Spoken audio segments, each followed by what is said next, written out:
Hi there. So today I'm going to give you a guided tour of the garden and show you all the new things and how it looks in spring. You may be wondering why the garden looks a bit different from my last videos, and that is because I've created a new path and a new rock border. Instead of the straight path that was before, it guides you through on a curve, so it feels bigger and makes you feel more immersed in the garden. Despite the cold weather, the plants are already starting to grow, like this Clematis nellymossa, which in about a month or so will be full of beautiful pink flowers.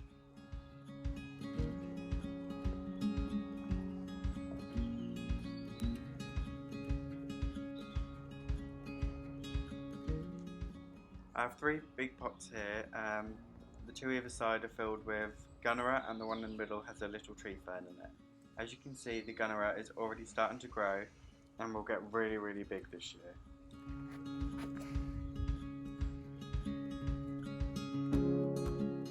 I filled this bed with loads of spring bulbs, some evergreen grasses and an evergreen shrub to carry it through the winter.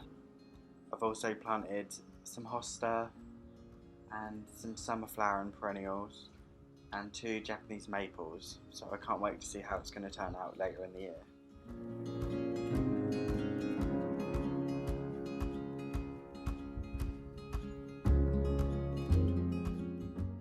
I still haven't finished the path yet as I'm waiting for a dry week so I can get it all done and dried quickly. Because it's cold and wet, they take overnight to dry, whereas if it's a sunny day they only take an hour or two, so it's really worth waiting. I don't want it to be ruined. As you can see behind my kitty, I've filled this bed with daffodils. I already had some planted, but it didn't have the full effect, so I went out and bought some more and planted them, and now I have a nice row of yellow.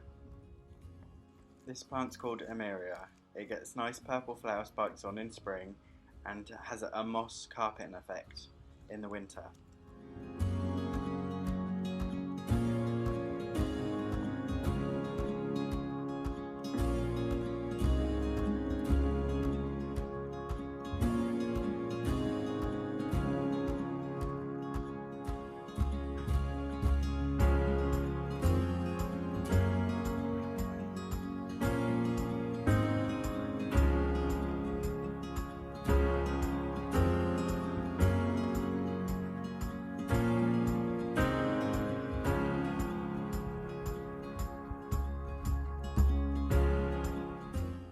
I plan to keep the garden scheme quite simple this year, with drifts of colour, evergreen shrubs and different points of interest around the garden.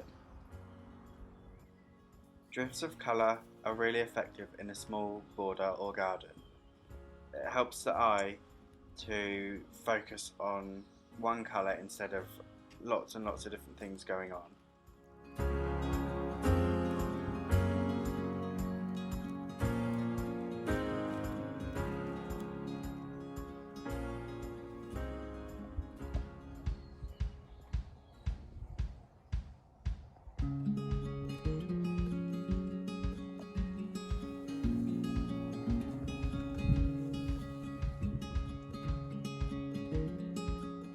That being said, it's still important to include different varieties of plants that will give you interest throughout each season. I've planted some different types of daffodils that flower later in spring, so I get more colour, therefore extending the season of interest.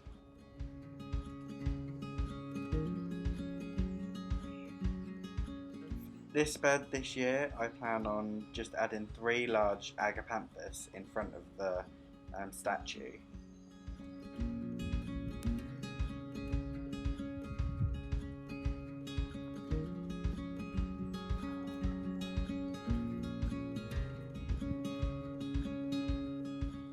Also in this bed are my Musa Basjoo bananas, and they are going to be so big this year because there hasn't been any hard frosts and they haven't lost any of the stem height.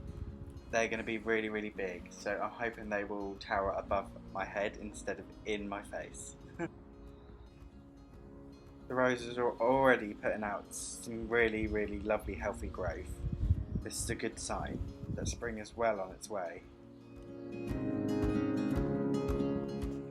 And my Japanese maples are already budding.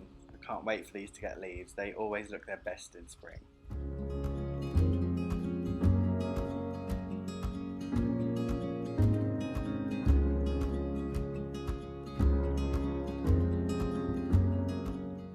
Things I learned from last year in my garden were probably to plant a lot less so that I could manage a lot more.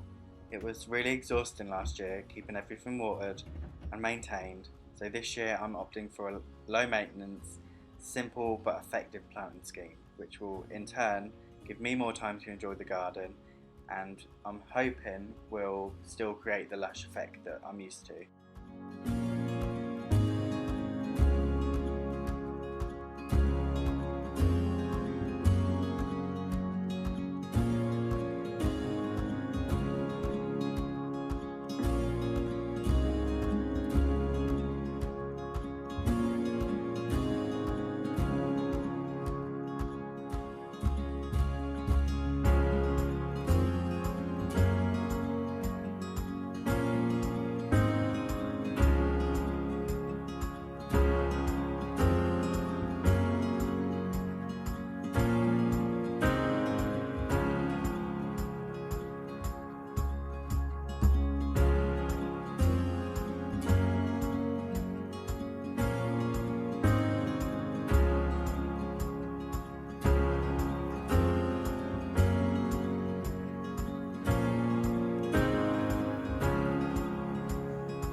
With all that being said, I'll now leave you to have a quick look around, and thank you so much for all your support, all my subscribers, everyone who likes and comments. I really appreciate it and you really help me out.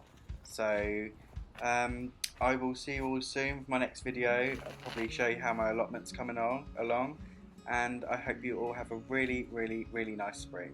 Bye.